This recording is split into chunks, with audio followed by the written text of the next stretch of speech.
पिछली उम्मतों में चंद नौजवान थे जो मुशरिक हुकूमत थी, तो इन दोनों ने बुत परस्ती को छोड़कर एक खुदा पर ईमान ले आए। जब ईमान ले आए तो इनके लिए अपने कंट्री में रहना नामुमकिन हो गया। तो इन्होंने अल्लाह पे एतमाद और तवक्कुल करके कहा फ़अबू इलल कहफी, यहां से निकलो और किसी गार में जाके पनाह लो। गार में जाएंगे तो कल देखेंगे फिर हमने क्या करना है, फिलहाल यहां से निकलो। यानी दीन से पीछे नहीं हटे, बल्कि दीन पे कायम रहने के लिए उस मुल्क से हिजरत कर ली। यही शरीयत का हुक्म है कि जिस जगह आप अपने दीन को महफूज नहीं रख सकते वहां से आपके लिए मूव कर जाना वाजिब है, और ये अल्लाह की तरफ से बहुत बड़ा इस पे अजर मिलता है। इस पे कुरान कहता है जो अल्लाह की राह में निकलेगा ना, दीन पे कायम रहने के लिए इलाका छोड़ेगा, यजिद फिल अर्दी मुरागमन कसीरन वसा, जमीन में उसको बड़ी कुशादगी नजर आएगी, जमीन का सीना उसके लिए खुला हुआ है, भूख से मरेगा नहीं। और अल्लाह ने फरमाया अगर वो सफर के दौरान मर गया फकद वक़अ अजरुहु अलल्लाह, उसका अजर अल्लाह के ऊपर पड़ गया, आके गिर गया उसका अजर अल्लाह के ऊपर, यानी अल्लाह पे फर्ज हो गया उसको नवाजना। तो अब ये तीन जब निकले तो इन्होंने कहा चलो भाई गार में जाके पनाह लेते हैं, और अगर तुम यहीं रहे तो ये हमें हमारे पुराने दीन पर ले आएंगे और हम कभी भी कामयाब नहीं हो सकेंगे। बड़ा मजबूत ईमान। तो अपने कुत्ते को भी साथ में, कुत्ता हिफाजत के लिए अपने साथ रखना जायज है, शो के लिए या वैसे ही शौकिया पालना जायज नहीं है। जरूरत के लिए पाले, इंसान की खिदमत के लिए पैदा किया है, तो शिकार के लिए। तो असहाबे कहफ को भी चूंकि अजनबी थे तो अजनबियों को सफर में कुत्ते की जरूरत पड़ती है, तो ये अपने कुत्ते को लेके निकल गए। कुत्ता भी कितना जबरदस्त कुत्ता, उसका भी अल्लाह ने कुरान में जिक्र कर दिया। तो कुरान कहता है फ़अबू इलल कहफ, जाओ हम इस गार में ठहरते हैं फिर देखेंगे क्या करना है। कुरान कहता है हमने फ़ज़रबना अला आज़ानिहिम फिल कहफी सिनीना अददा, हमने उनको कई सालों के लिए, वलबिथू फी कहफिम सलासमिअतिन सिनीना वज़दादू तिस्आ, 310 साल के लिए हमने उनको सुला दिया। अब ये बात यहूदी जानते थे कि असहाबे कहफ का ऐसा वाकया हुआ है जिसमें वो कहते थे 300 साल, जबकि कुरान ने कहा 310। तो उलमा ने एक बड़ी जबरदस्त बात की है कि अगर शमसी और कमरी का फर्क निकाला जाए ना, तो शमसी 300, कमरी 310 बनते हैं। तो ये भी एक जबरदस्त क्या हो गई, मैचिंग हो गई।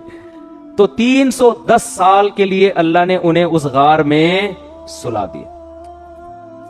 क्या अल्लाह की कुदरत, कुरान बताता है इसकी हिकमत क्यों सुला दिया। नंबर एक कि जब वो उठ के आएंगे अपनी कौम के पास और अलामतों से लगेगा कि भाई ये 300 साल, क्योंकि तारीख उस वक्त भी लिखी जाती थी, 300 साल पहले ऐसे कुछ लोग हिजरत करके भागे थे, ये हुआ था उस वक्त, ये सिक्का भी है उनके पास, तो लोगों को यकीन आ जाएगा कि अल्लाह हर चीज पर कुदरत रखता है। एक हिकमत तो ये कुरान ने बयान की, ये हिकमत। दूसरी हिकमत कि हिजरत जो अल्लाह के लिए करता है, अल्लाह के लिए कुर्बानी करता है, अल्लाह गैब से कैसे असबाब पैदा करते हैं। अब पूरी दुनिया में उनको कोई ठिकाना देने वाला नहीं था, अल्लाह ने कहा सो जाओ, जब सुबह उठोगे ना तो ये हुकूमत ही चेंज हो चुकी होगी, 300 साल में इस्लामी हुकूमत आ चुकी होगी, वो तुम्हें गले लगाएंगे, कहेंगे भाई ये तो तौहीद परस्त लोग 300 साल पहले निकले थे, ठीक है ना, ये कहां गायब हो गए थे। तो 310 साल सोते रहे हैं, और कुरान कहता है कि हमने गार पे जो उनका कुत्ता हिफाजत के लिए बैठा हुआ था ना, वो 300 साल तक ऐसे बैठा रहा है कि लव तलात अलैहिम लवल्लैत मिनहुम फिरारा, उसके रोब इतना था कि कोई उसके करीब से गुजर के उसको देख लेता तो भाग जाता वहां से, वो समझता बाकायदा ये पहरा दे रहा है बैठा हुआ। बासितुन ज़िराइही बिल वसीत, गार की चौखट पर अपने बाजुओं को फैलाया हुआ है, जैसे कुत्ते का स्टाइल होता है ना बैठने का, इस तरह बैठा हुआ है और जबान निकाल के हाँप रहा है, सही है, इंतजार में है। और कुरान कह रहा है वनुक़ल्लिबु अफ़इदतहुम ज़ातल यमीनी व ज़ातश शिमाल, हम उनको नींद की हालत में करवटें भी देते थे, क्योंकि इतने अरसे अगर आप जमीन पे लेटे रहें तो जमीन ही खाना शुरू कर देती है, और सूरज की किरणें इस अंदाज से पड़ती कि सूरज की रोशनी उनको नुकसान नहीं देती। तो बड़ा है, तमाम साइंटिफिक जितने भी वो तरीके होते हैं ना किसी को जिंदगी देने के, उन तमाम तरीकों की कुरान कहता है हमने रियायत की। और 310 साल के बाद जाके जब वो उठे हैं तो कहने लगे भाई क्या हो गया, हम तो लग रहा है बहुत लंबा सो लिए हैं।